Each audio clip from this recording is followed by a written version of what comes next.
and it's time to choose an academy. And we're going to go with the Ferrari Academy because when you're a kid, you draw your cars red and you want to be a Ferrari driver one day. And we're going to be starting off with Haas because I have a particular liking to Haas. They are solid. They're a solid team. Better than Sauber anyway. 3.8 temps up on George Russell's time. This is going to be a blinder of the lap. We don't finish the end of the lap, but I will tell you now, we messed up the last corner and lost a lot of time, but we still get P3, which is absolutely ridiculous. This holds everyone up quite majorly here, and now we are actually having an opportunity of maybe being able to overtake Russell if them two fight and we can get a good exit, but we're going to have a look. We're very good into this corner. We nudge Piastri onto the curb, which allows us to get past. It's a very dirty move, and the FIA will probably have a look at M1, which could allow us to gain some time. And as you can see here, they do. They are side by side. We're going to look to try get an ambitious exit and maybe make a move on Russell. But the AI's straight line speed is too good, and we can't get close enough. So because of my superior braking ability, we're going to send it down the inside of George Russell. He leaves us enough room. It's a brilliant little overtake, but he stays on the outside. Will this allow Sainz to get away? Probably, but we need to overtake Russell. He's on the same strategy as I am, and we get the move squeezing him out. 9 laps done on these tyres, only another 10 to do, and we only had 26 wear at worst, which means we would only have 50% by the end. And I was just thinking at this point, let's stay out for the one stop, and we do. We're going to stay out for the one stop and eventually take the lead of this race, but there is a Ferrari there just kind of stuck on the map with a Verstappen and Norris about to catch me and be in my DRS. Let's see what this potentially could be. Could this be a safety car or even a red flag to help me as I'm currently in the lead of this Grand Prix? Let's have a little look. He was sat there for a while, so it must be a spin of sorts. But it is a spin. It's a spin for the Ferrari, I think, of Charles Leclerc there, who's overtaken by his teammate and the Mercedes, and then gets overtaken by a bunch of other cars as well before the FIA decide to take any action. What menu? And it's a red flag! And we have the lead of the Grand Prix with a set of fresh mediums to switch on to, and it is a red flag, guys.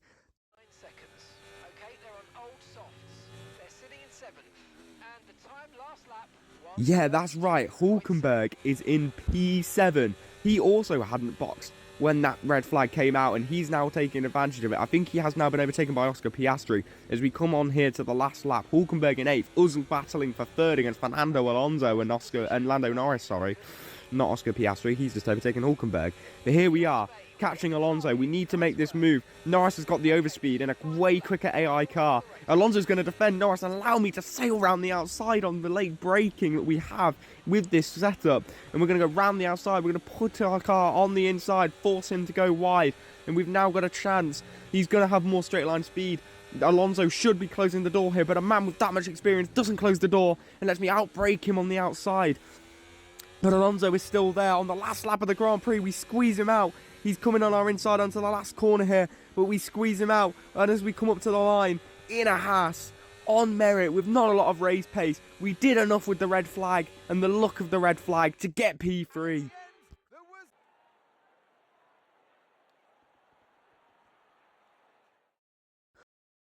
And after that shock podium, we've got to keep moving forward as a team.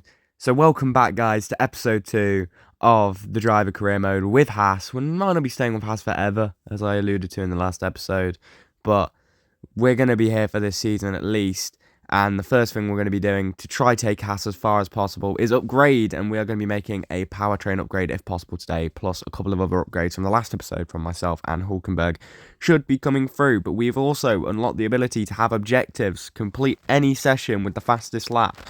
Hopefully we can do that. If not, it's not the end of the world. Achieve a position of 15th or better in qualifying, which is nice. That one should be doable, considering we got out of Q1 quite comfortably in Bahrain. Complete 10 laps during a race weekend, that's easy. We're doing a 20-something lap race in Melbourne, Australia today, so that should be easy enough. And we're going to perfect one practice program, which you can do through simulations, and I'll probably end up doing it during the race strategy section. So, here we are, guys. Australian Grand Prix.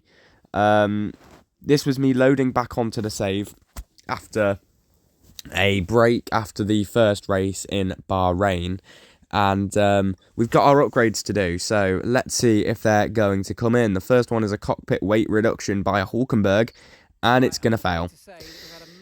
Brilliant. So Nico Hulkenberg's upgrade decides to fail. So let's see if we can go and repurchase that. Hopefully it's not too expensive. Can we repurchase it? Yes, we can. And that should come in time for the Australian Grand Prix still, which isn't too bad. And then my upgrade, the floor stiffening strays, does not come in either. Brilliant. Good, but that other upgrade did end up coming in that was guaranteed, and then that one should come in now before the Miami Grand Prix, which will be next episode. But yeah, doing practice 1 as always with the race strategy, and then hopping into simulations to get the rest of the practice programs done. Aiming for 15 out of 15 in these early stages of the career mode. We don't want to be leaving Haas in a bad place. If we ever decide to leave, we don't want to be putting them in the mud, so we want Haas to be competitive maybe in the future, if possible. But as you're about to see, we gain 300 R&D points overall during practice, which is quite nice. And yeah, that's just realistically just going to get our experience up a little bit. Now into 52 for experience, which is quite good. And nothing else obviously improves because it's just practice. So into qualifying we go for the Australian Grand Prix. I'm aiming for Q3 again, but you know, we'll have to see what we can do, as in Q1 here, we're just going to see what time we can set. This is just a bank lap. It is on a set of fresh tyres, but this is my first lap in anger around the circuit. And honestly, through there, that's not a great line, but it is what it is. As we are again sliding. As always, well, I decided in this session to do 1 lap without overtake and then 1 lap using overtake. Those are the only runs I did during the session. Because I then went out on another set of tyres, realised, oh, okay, I'm through. So then instead of finishing my lap, I came in to save the bit of tyre wear. And up to the line we go without overtake.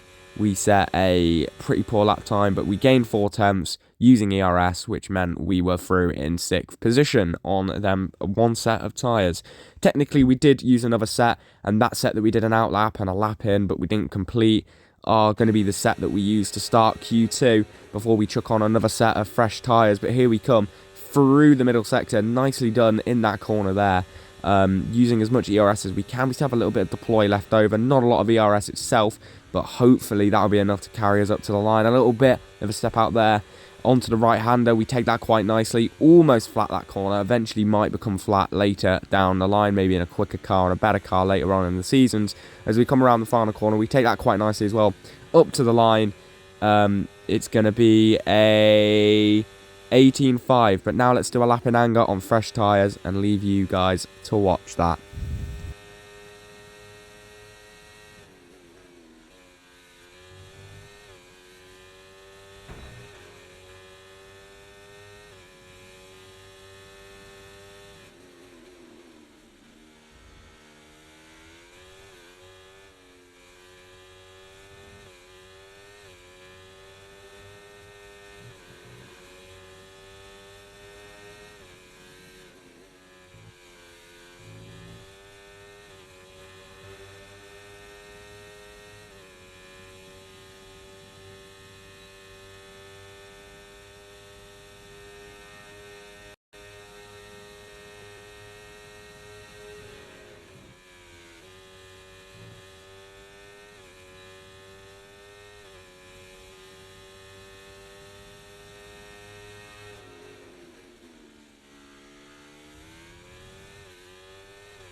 And guys, up to the line with a 9/10 improvement over our previous best lap time. And it's going to put us P1 in the session. And my first sector wasn't even that good. There was still another 2, 3 maybe tenths in that.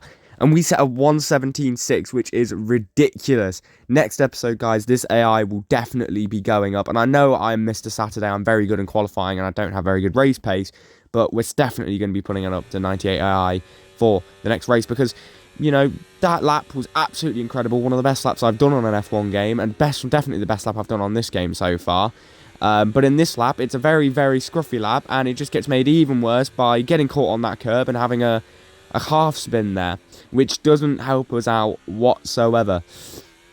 So up to the line we come. We did have a chance if we'd have nailed the final sector of maybe getting 9th or 8th, but in the end it's going to be an abysmal lap, and it's going to put us nowhere near our opponents in the top 10, but that's not what we expected. We just wanted to get through to Q3, so I guess maybe not getting pole was maybe a bit more realistic. But coming into this race, we're going to have Hulkenberg starting in 17th.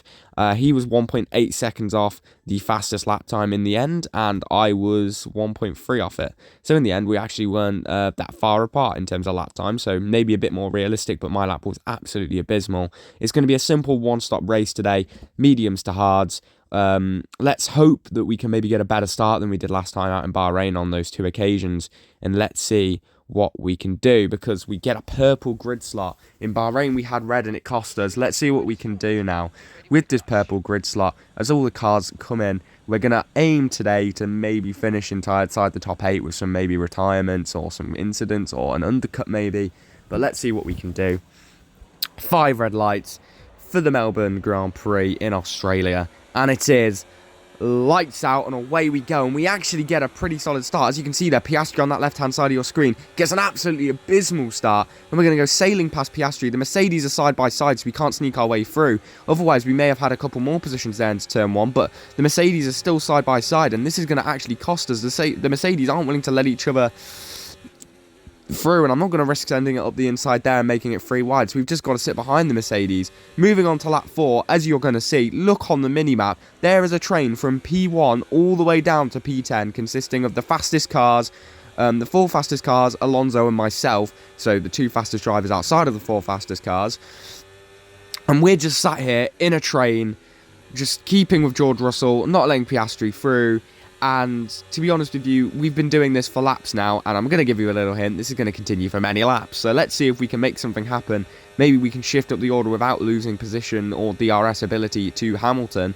So let's see if we can get past George here with a good chicane. We take that nicely, and we do maybe go a little bit wide there and we slide, but it's not going to be enough now because of that slide to let us past Russell, which is poor. But then coming on to lap 11, still in this train in pretty much the exact same order, and the front guys were battling, which may be why I was able to hang on at least. But the tyre wear isn't looking great, and we have a little half spin as we're about to come into the pits on this lap. Almost actually hit the wall there. That's a lot more of a major incident than I'm actually playing it to. That could have been race ending potentially. But into the box we come for a fresh set of hard tyres, and now hard tyres on this game are super overpowered. Their tyre wear is almost none.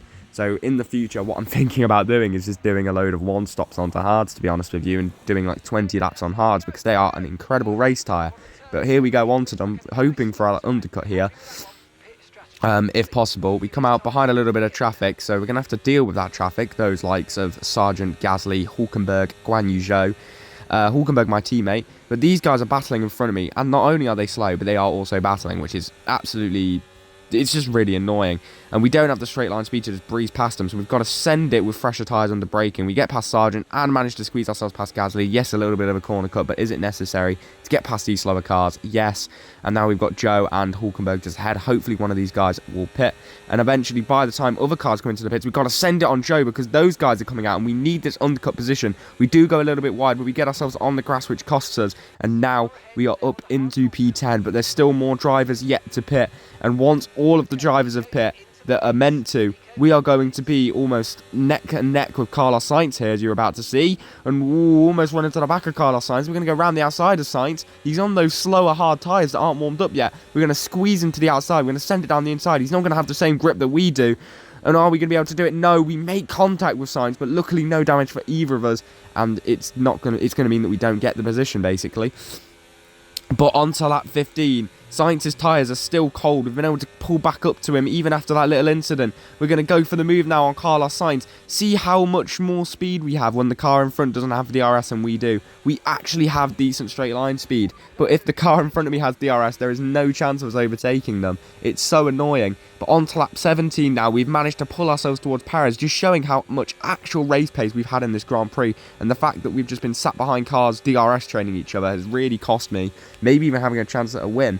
But from this race on, as I said, 98 AI will be what we sit at, maybe eventually 100. But we managed to go around the outside there of Perez just before the yellow flag sector and get ourselves up into P4, which is absolutely outstanding. The top 3 are too far ahead, but look at that tyre wear. We've been on these tyres now for 7 laps and they've only gone up 16%. So as I said, the hard tyres are super OP. Perez does eventually get past us though. We can't lead. When we're in the lead of a train, we have no pace and obviously no straight line speed. But when we're behind, we look like the fastest car on track at times, coming through mini sectors and things like that. As we're right behind Perez again on lap 22 or 29. We've just been sat behind him now for a few laps, getting close, not putting him under too much pressure to make him defend, because we wanted to see if we could close it to the leaders, but it's just simply not possible. They're DRS training each other, and it looks like that's going to be how it finishes of the top three. But we go around the outside of Perez, and it's a very nice move. I'm not going to get too excited, though, because I wouldn't be surprised if Perez came flying past me in a couple of laps' time, as we now go on to lap 23. And here comes Sergio Perez and Carlos Sainz here, sorry. Perez is now trying to go around our outside, but we're able to shut him out, which is nice. But here comes Perez once again. He's going to look for a move down the inside, potentially. We're going to try squeeze him, but in the end, we just do a diabolical move, really. That should have been a warning, to be honest. But he's going to come for it again on the inside this time, and just again showing you how easy it is to defend, as long as it's not on a massive straight. But he's going to have a better run than me, and he's got the better straight line speed. We have no ERS to defend. He's going to try sail around the outside. We're just going to try squeeze him on the inside. No track limits that time. Oh, but we have a slide, and that allowed Perez to get ahead. We do try sailing up the inside, but we hit Perez, and luckily no damage, really. That should really have warranted some damage. That was a poor attempt at a move for me. We've been racing so clean all race, and yet a couple of incidents. Obviously, they're going to make it into the video because, you know, I'm still learning. But with only 2 laps to go now, we've got Sainz right behind us looking to make a move. We've now also got Leclerc closing in, but we're trying to close in on Perez to make a move to potentially get P4. We're going to need a good exit, though. We take that nicely. Good exit here, potentially on Perez. We're right behind him. He's got no DRS. We've got some ERS to use. We're going to go for the move on Sergio Perez. We're going to brake earlier, let Perez brake later, and we're going to switch back on Sergio Perez and make that move back for P4. That is an absolutely fantastic move. Oh, Perez really should have left me more room. It was the correct, it was literally a mirror incident of a few laps ago, but this time we were up there a little bit more on the inside. He should have left us more space, but we did get the move done. And now Sainz with too much overspeed. Are we going to be able to get him back? We have no ERS. Sainz is going to potentially get P4 here, but we need to defend P5 at least. Perez trying to come around our outside. We defend nicely on the inside, squeezing him out to leave him no room. And it's not going to be enough. One more lap and we would have had Sainz, really, but it was a poor idea for me to try keep the lead on to the final lap. I mean, I don't think I had any other choice, to be honest, but as we come round the final corner, it's going to be Sainz getting P4, the front three of Alonso, Norris, and Verstappen wins again. But I'm going to finish in P5, only just though, and it's a very successful Australian Grand Prix. From P10 on the grid, very good, showed some really good pace, and to be honest with you, the AI does need to go up, and it will do to 98 in the next race. We get driver of the day and whatnot, so yeah, enjoy your race win, Max. That's 2 in a row for the guy. And in the end, there was no Verstappen. Max Verstappen, he takes victory. Well, that's 2 race wins in a row for them. I think they'll be really happy with that. I mean, 1 race win is great, but to have 2, you know that you...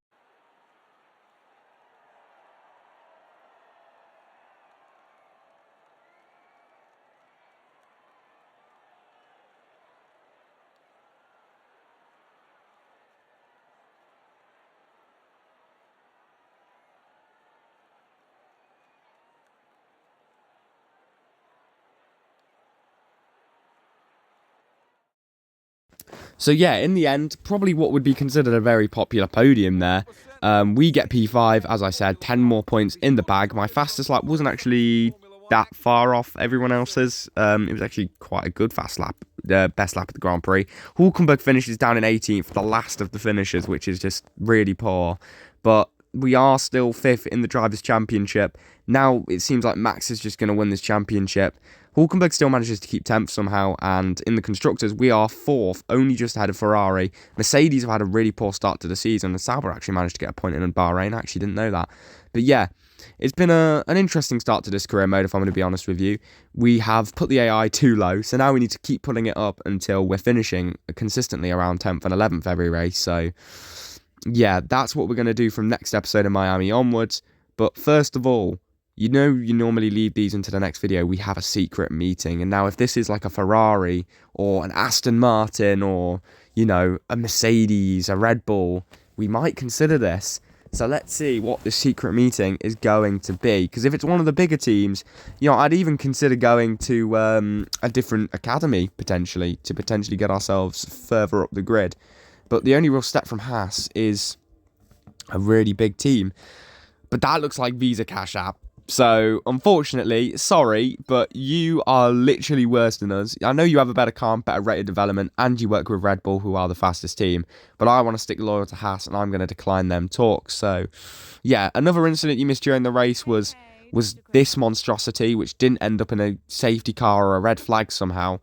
But, yeah, that is all for this episode of the driver career mode. Thank you all for watching, guys. It's been a pleasure doing this. I mean, I'm having so much fun on the game right now, and I'm really looking forward to showing you guys the Miami Grand Prix in the next episode. Stay safe.